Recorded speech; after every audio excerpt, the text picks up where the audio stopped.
We've now got, I think, an excellent session, what promises to be an excellent session on cultural identity. And in this, we're going to go from East Africa to China, to Australia, and then to New Zealand with 4 separate projects, each looking at a different, but I think extremely important aspect of cultural identity and the way architecture can help to define it, curate it, revive it, express it, all those things that we're now becoming much more conscious of than we were perhaps even 10 years ago, which is why I think this is such an important category of our entire WAFX program. Now I'm going to let the architects talk about their own project, but the first one is called Enkanasa. It's for the Maori people in Kenya, and we have a Maori Watani, and Niels Kramer from Tetris Design to talk about this project. Yeah. Well, dear Jeremy, welcome, and audience present here. We, Amaury and I, Niels, are so privileged to be here and show you our pro bono project of Enkanasa, the Maasai Community and Educational Center that we designed in the Loita Hills in Kenya. The first part is all about the why, the second part is all about the what, and the last part is all about the how. Hey, look who's calling.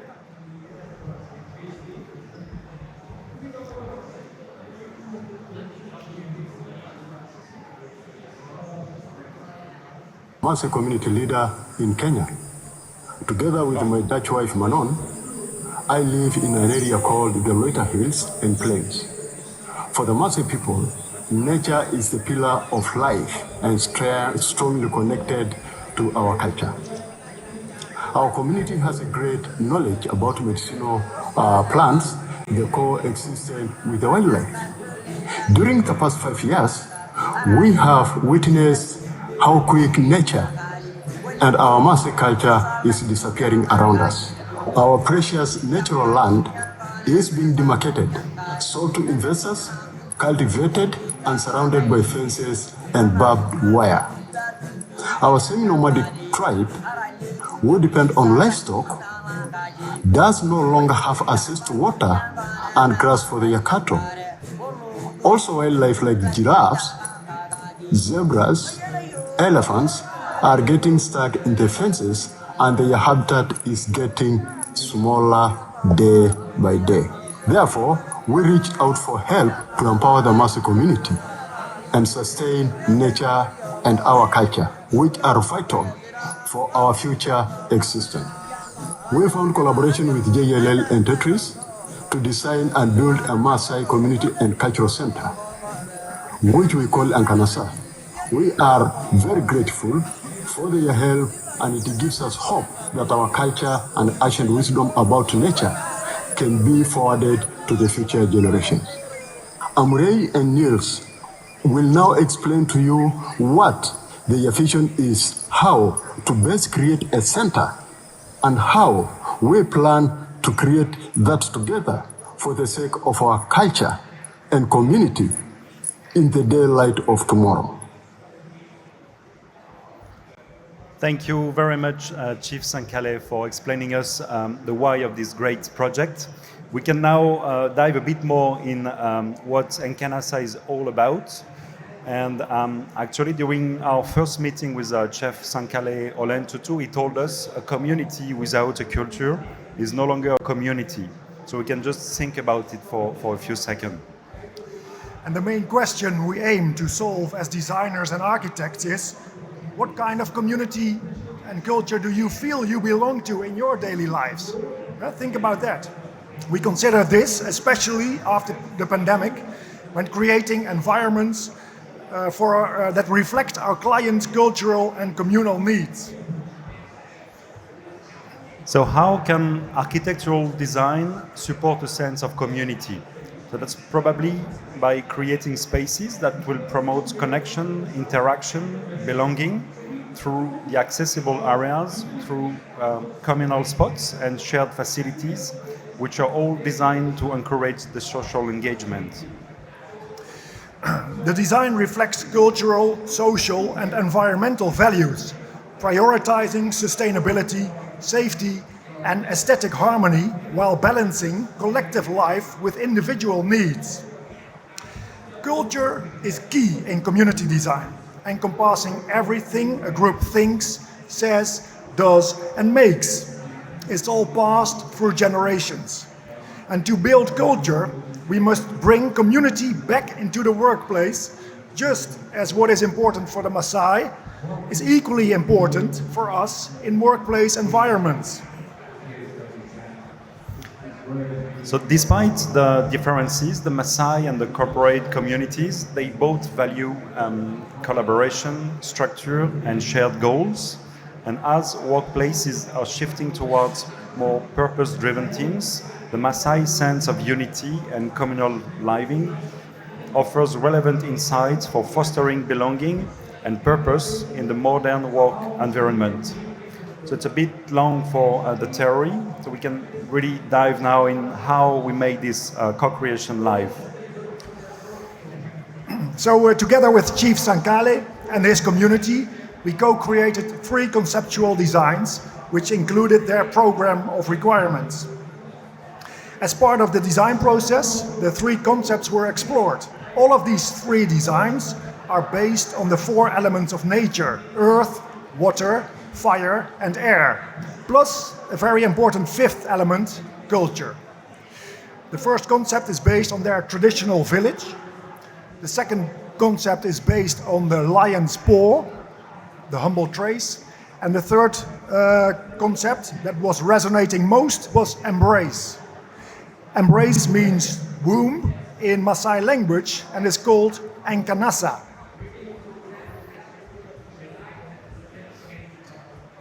So you can see that in our vision, the circle was the ideal form for a community center, promoting the inclusivity, the equality, and the unity. Like circular layouts really enhance the visibility, the connection, and the accessibility, symbolizing the wholeness and the community.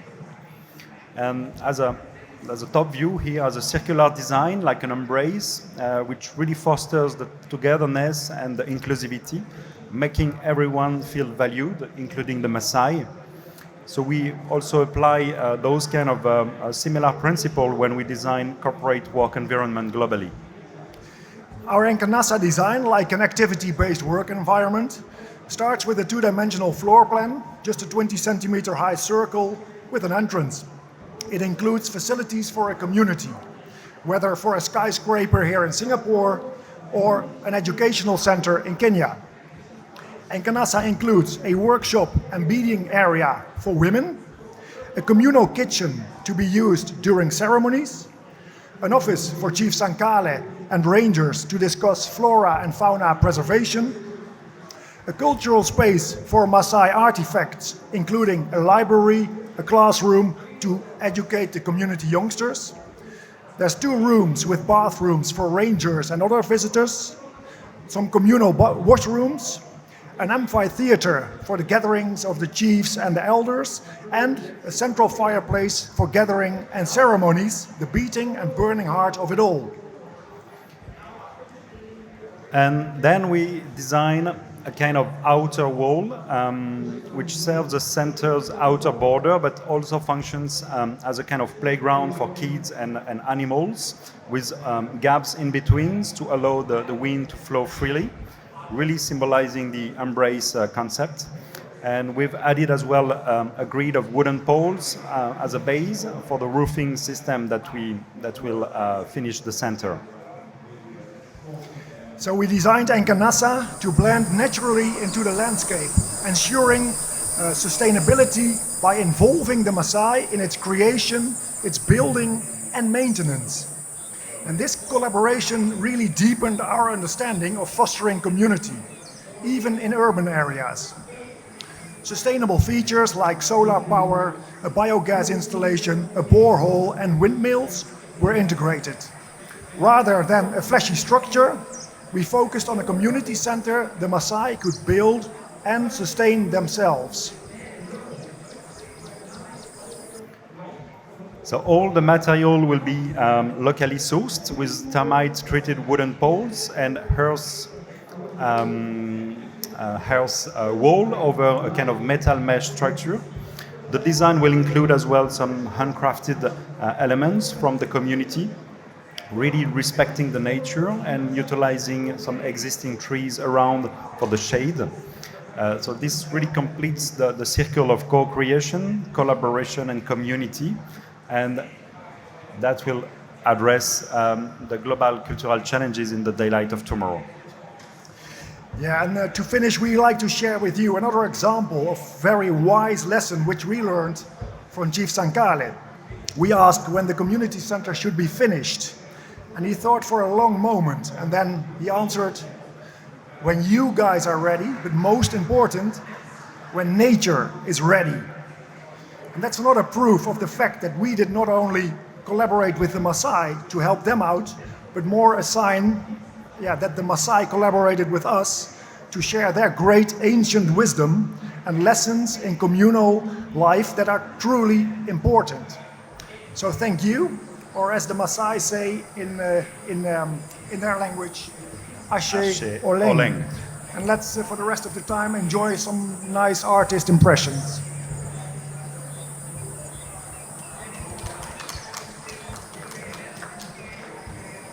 Thank you very much, and what a fascinating project. Well, we're on a very tight time schedule, so we're going to teleport ourselves to Wuhan in China, and we have Yuri Eskala and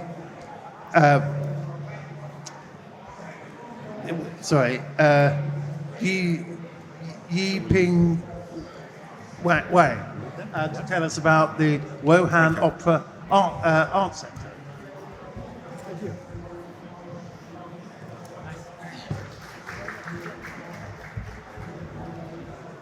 Ladies and gentlemen, my name is Yuping Wang. I'm from the UAD studio in Zhejiang University. Let me introduce my colleague, Mr. Yuri, the development director and a partner of PES Architects. So we will present together today. Our proposal is a demonstration of the key visions for Wuhan New Opera Center, the close integration of community, theater, and landscape. The building is a multi-purpose center of performing arts.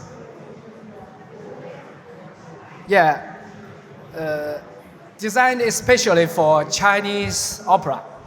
It's located on the Han River bank in heart of Wuhan, next to the Moon Lake. It established itself as a part of the existing series of cultural buildings,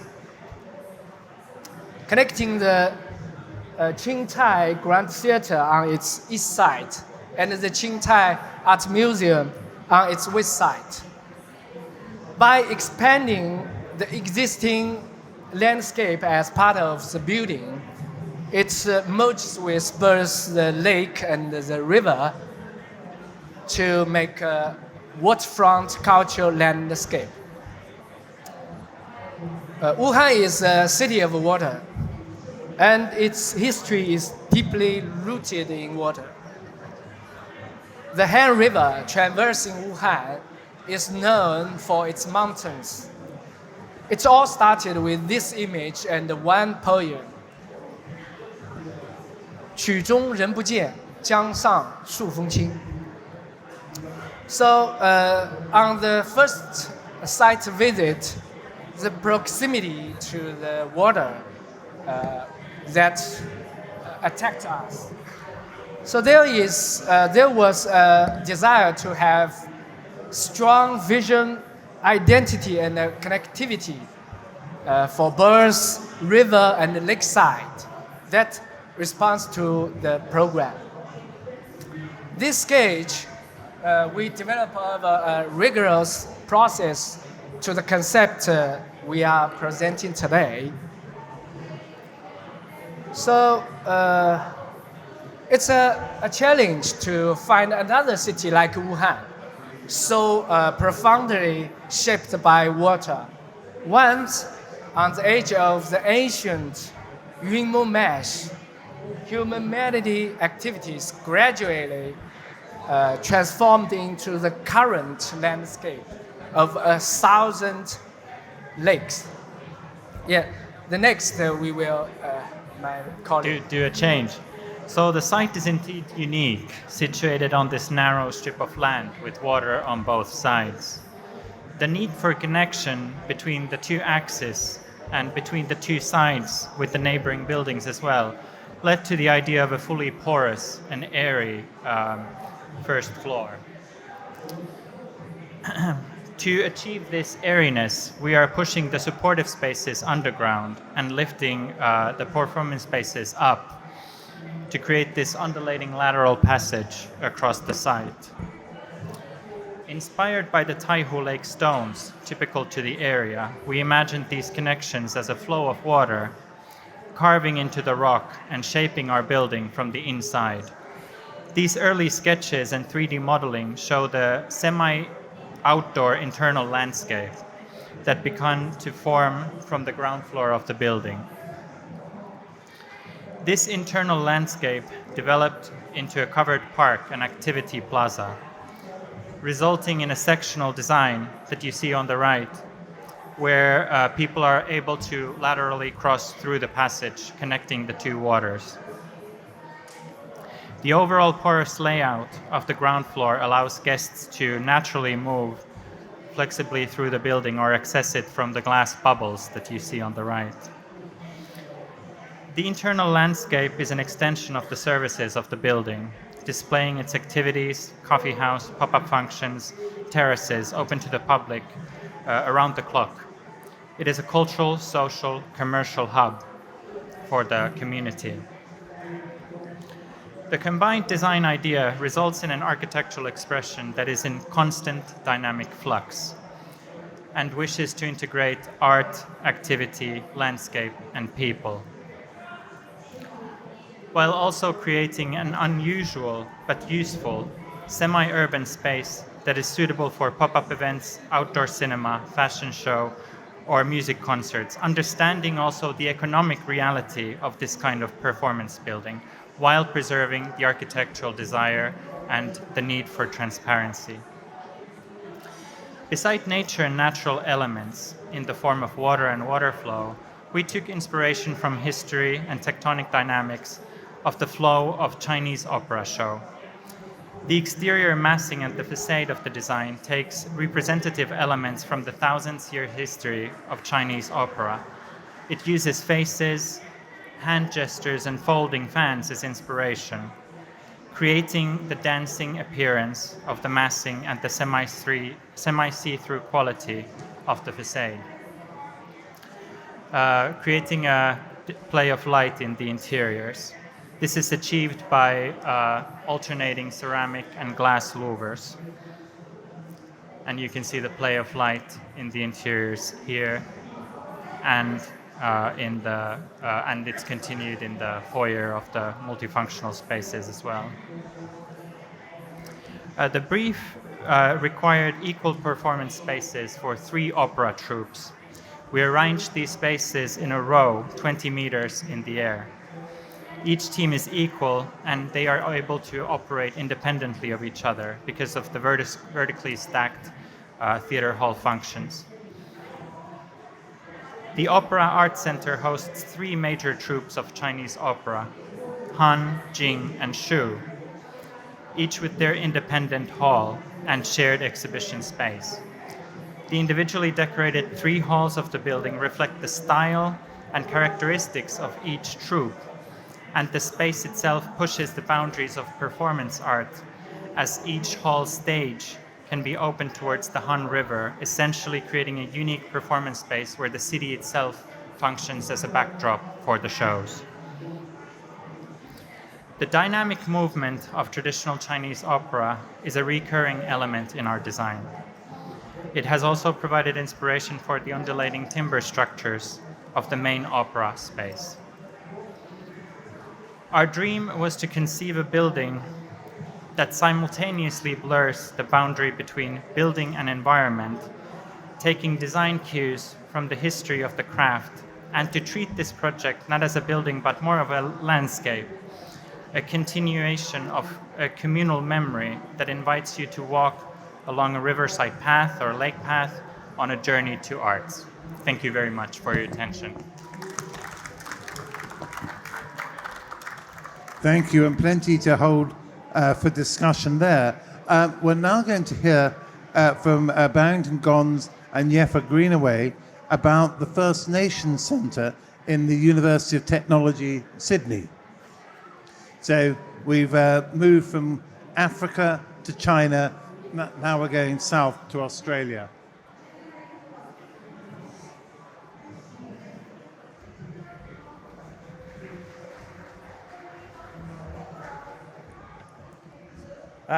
Thank you.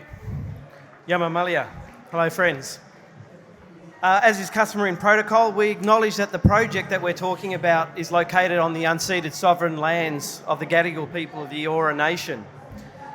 And it's very much informed and shaped our thinking as it related to this project, drawing upon 67,000 years of continuous connection to place. This project is a national first in the Australian context, whereby Indigenous people become the host rather than the guest in supporting cultural exchange, learning, and particularly supporting a residential opportunity within a major metropolis like Sydney.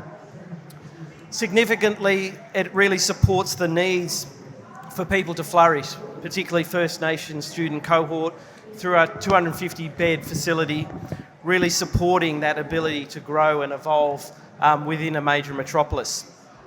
Significantly, we're taking you through these different contexts, its location and resolution. And so, importantly, what we wanted to really demonstrate is this is more than a building, it's really a vessel to support the growth and the capacity for First Nations people to grow through their learning journey. And so, moving beyond the sort of deficit discourse of the challenges of First Nations people, it really supports an opportunity located in a really significant place in Sydney. And so from the escarpment and its relationship to the bay and the harbour, it really supports an opportunity of how we start to engage with the notion of country or place-centred design. And significantly, the locality of this place is at the vanguard of Indigenous activism in terms of civil rights within Australia. So we very much support this idea of we're building on the legacy, the voice and the agency of the leaders of the past, the trailblazers. And so the resolution really looks at building upon an ancient culture through academic success and opportunity.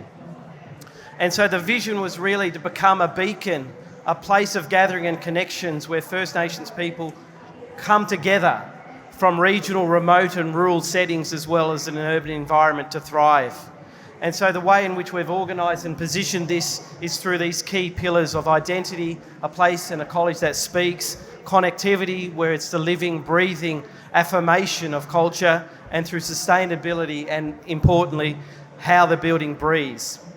So the identity is significant in terms of how this project is shaped and evolved and eroded through water, how light is brought into the heart, the beating heart of this place, supported by landscape, and understanding the importance of the air, the flow, the connection, this mnemonic marker in the landscape. So I'll hand you over. Thank you, Jifa. In very simple terms, this is a modest building which will have a massive impact. The site itself houses an existing heritage building on the ground. Our new building, a tower, a podium, set to marry into this building. We had a vision to create a precinct heart at the base of the building that's shown in the diagram here. And we wanted to embed this project into the community in which it resided. So we created a number of through-site links to connect and promote activation in the plaza. Talking to those key moves, erosion by air, light and water, you can see in the diagrams here an opportunity to bring more light into the plaza itself, air into the living floor plate, and a connection to water through the natural amenity on the plate edge. The project itself looks to have a light footprint within the precinct. We wanted to revive that kind of urban landscape and revive some of the greenery in the plaza. But fundamentally it is about this, creating a safe cultural space on the ground place to host, surrounded by three key attributes in addition to the student accommodation. Primarily a knowledge hub, a revival of ancient culture, a reservoir for students to come learn and share with their community, a gallery space to celebrate Indigenous artwork and culture, and lastly, a social enterprise space. This is an opportunity for Indigenous businesses to be on site and connect with the students who reside here. So a few quick shots to kind of take you through that journey. This is one of the laneway entries through to the Knowledge Hub. The Knowledge Hub itself inside, an opportunity for that culture to be on display and for students to learn and engage with their community. And lastly, an example of a makerspace facing the plaza, opportunity for craft and business endeavours to flourish. But fundamentally, the primary pillar, in addition to identity, was connectivity. This is a project first, 250 beds. It's a big ask to fill on day one. We have to look from day 1 to day 10. How can we enable Indigenous excellence to thrive in an academic setting? So we're looking to create a floor plate that can house students from all remote regions, rural, urban, and how could we look to provide a floor plate that could provide connectivity and a sense of home. So we all know what a student accommodation building looks like, a traditional floor plate on the bottom left there, a double loaded floor plate. We wanted to celebrate the spaces in between, provide connectivity and interactions for social gathering, stretching the floor plate apart, connecting students to outdoor green space, more opportunity to socialise. And in simple terms, this is what we created, a single, shall we say, thumbprint, which looked to not only connect students when housed on site to their peers, but also their community, starting right from the most private space, from the individual's bedroom, stepping out through their apartment, neighbourhood, local community. So starting from the bedroom, stepping out to those social spaces with more opportunity to connect, right through to the community itself, embracing the community that already exists on site. This is seen best or celebrated most within the built floor plate on the tower edge, a marker in the skyline, one of the most playful spaces in the building, the social hub, an opportunity for students to interact in their local cohort neighbourhoods on the floor plate, a place to eat, drink, relax and play. Lastly, we cannot forget sustainability as a fundamental principle of this project. It's a living landscape, an opportunity to revive country on site, remove some of the hard surfaces, bring back some of the naturalistic features of site, and ensure that the project meets some of the ambitions of UTS and their ambitions to become carbon neutral over a number of years. The building itself is proposed as a hybrid timber structure, making good use of the existing heritage building on ground, mass timber on the building itself, and then mixed mode ventilation through the floor plates. But ultimately it's about the opportunity for social change that is of interest to us.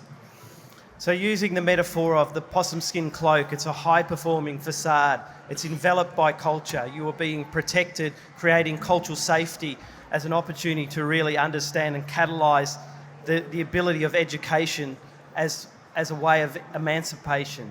And so using the colours, echoing the textures, the provenance of the material choices and where they are sourced became the impetus or the inspiration of how we started to think about the project. But stitching together with an existing building, understanding those layers of history and memory of place supported the ambition of how this project started to come together. And importantly, and reinforcing those key pillars, we understood the significance of this moment in time where First Nations people start to support their own self-determination through education, through academic success, through leadership, to understand that ancient culture brings great wisdom into the contemporary experience, understanding the significance of identity, connectivity and sustainability.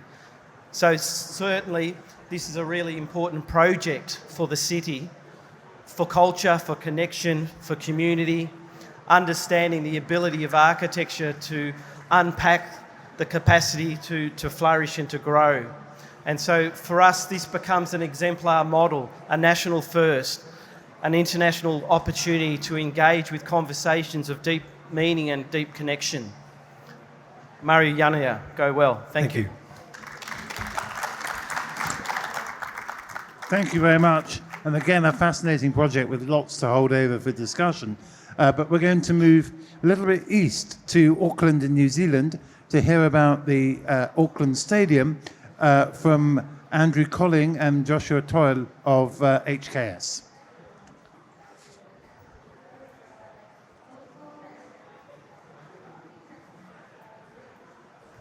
Okay, thank you. Thank you, Jeremy, and good morning to all. Like all significant cultural buildings around the world, it starts with story and it starts with history. So many of you may be familiar with New Zealand being referred to as Aotearoa, which is the original Maori name from the North Island, but for all of New Zealand now.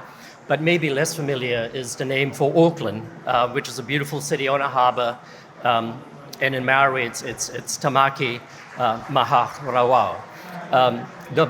The second part of the name refers to a land of abundance. So Waitemata Harbour was historically a land of a great abundance with a lot of food. And the Maori community historically were custodians of the land and understood that by respecting the land and working with the land, that food would sustain many generations. And the Tamaki name is a place where everyone wants to be. So it was basically a place where everyone wanted to be for an abundance of food. Particularly to our side, which is on the east side of the city, is known as Te Taongoroa, which is again part of the harbour, the Wakapu. It was quite shallow, and this is where the Maori communities would pull their ocean-going canoes, their ocean-going wakas up as a place to gather, as a place to trade. And of course, with European settlement starting in earnest in 1796, this is where, on this land, is where they traded with the Europeans. So if we move ahead 200 years, unfortunately over time, this Wakapu was reclaimed, and then the Port of Auckland extended even more to much of reclaimed land. So when we started this design process with the original Maori landowners and custodians of the land, Ngāti Whātua o Rakei, they talk about the land as being family, as being their wānanga, and respecting the land and respecting how we deal with it. So very much this project is not just about the technical aspects of pulling a stadium together. It's about connecting the landscape. It's connecting the mountains, the Mauanga, and the rivers and the streams that flow down to the bay, the Awa, and how we locate the buildings and how we position the development around it is that strong connection to the land, the whenua, to the water, the wai, the air, the haoa, and then to the mountains, the sky, rangi, and then to the universe in general, a tataoa. So this is very much about a rejuvenation project. It's taking a lot of the cultural strengths, the cultural story, the narratives of Maori culture, which is very strong, very powerful, and manifesting that in a scheme that rejuvenates a piece of land. So that's kind of the background. I'll just pass on to Josh now to run through the technical design aspects. And so we think about reconnecting community. So it starts off this site, as Andrew just talked about, all the history of it, but what stands there now is an existing rail. And so it really is a disconnect in between where the downtown is and where the community and villages are. And so we had this opportunity in this project to really look at that reconnection. It was about connecting back, it was about stitching communities, but then also the ability to connect and really change the axis point of our stadium to connect back to the island and the peak. And so what that allowed us to do is start placemaking. So we looked at those connections to the master plan, we looked at finding ways to not only connect to the grid, but then also is about the visual connections. So much of importance is about what you can see from the spaces. And so what that brought us to is a series of active spaces around the stadium, which were then broken into a series of communities. So even the stadium itself reflects these communities that you're coming from and starting to become one. And so the roof for us is that connector piece. And so as we looked at the uses around the site, we really wanted to make this a diverse location. And so as you can see, the hospitality, the commercial are spread throughout the community. They're not clustered in a single place. Really, it was about creating these 3-4 different districts within it that then feed into the stadium to create a 365 destination. And so that stadium is the hub. It's the start of this energy, the spark, but then all of that spreads to the surrounding region and really allows us for that investment into the community. And so as you see here from the bay looking back, you see the kind of blend of the CBD towards our site, but then also the All Blacks Tower that rises out of the stadium. This idea of really honoring them, finding ways to bring the museum, finding ways to get the cultural components into that, but with such elegance in terms of the way that the form is connected, really opening up to the waterfront. And so we push that farther. How do we take the landscape? How does that become a part of the place? How do we then start integrating into these different districts to really make something unique, make something where you feel like you're home? As you're going to this as a visitor, how do you connect to the place? And so as you can see here, the stadium starts to form as it starts opening up to the mountain, really about that gesture, but then also the district and the scaling of the spaces. As you can see the paths going into the stadium as start to carve the pathways to it.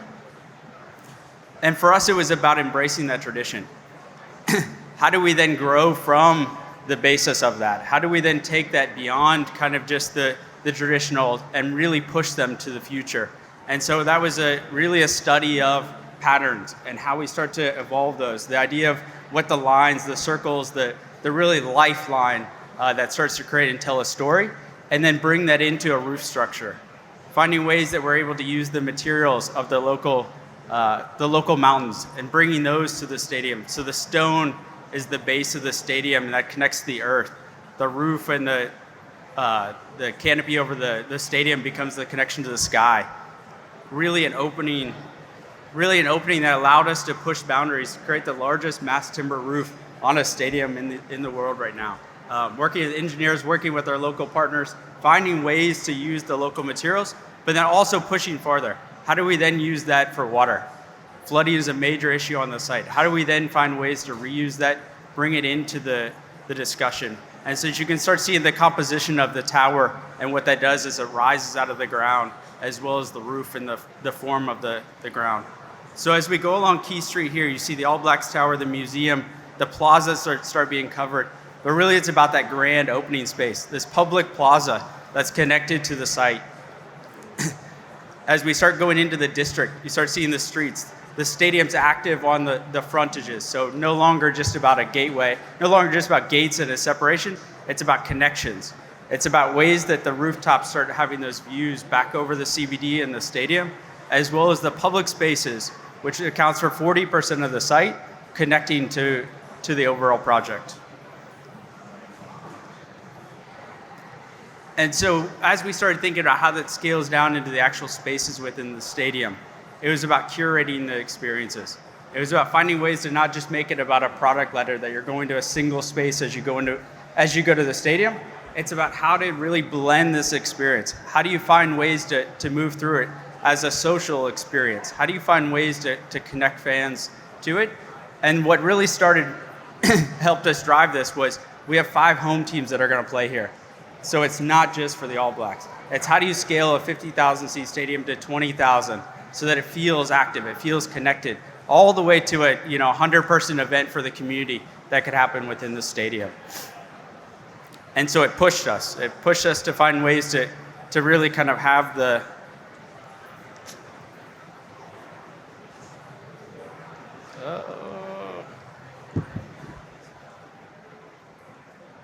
There you go. So as we move into the stadium, that compression of energy, that kind of opening to the broad room, as we move down to the field, you start seeing how the players and the fans start to have that great connection, the great dialogue that we can create. And then as you rise above it, the energy that roof it holds, but then also just the image and the identity that it starts to create. And then as we move in from the bay, you start seeing it was all about flexibility of the event space. How do we find ways to not only have it open to the sky, that connection that Andrew talked about, from earth to sky, but also how do we allow it to activate 365? And so that really pushed us to have an operable wall as well as an operable roof, finding ways to make sure that we don't have a horizon line that really breaks that connection. So when you're in this view, you truly feel connected to the nature, you truly feel connected to the site. And the importance of what that can mean is we think about cultural events and other things that can happen within the stadium. And so as that scales down to the interior spaces, same principles. How do we then push it to the individual spaces? And so this is a club in a typical space that you'd have back of house, where you typically wouldn't have any space. How do we then find ways to then have fashion shows down here? How do we find ways to make this about culture? How do we find ways to really push on all cylinders here in terms of what that space is? And then ultimately a club space that's built around a communal table, changing how the perception of the space, but then making sure we're always connecting back to the overall site. And so thank you.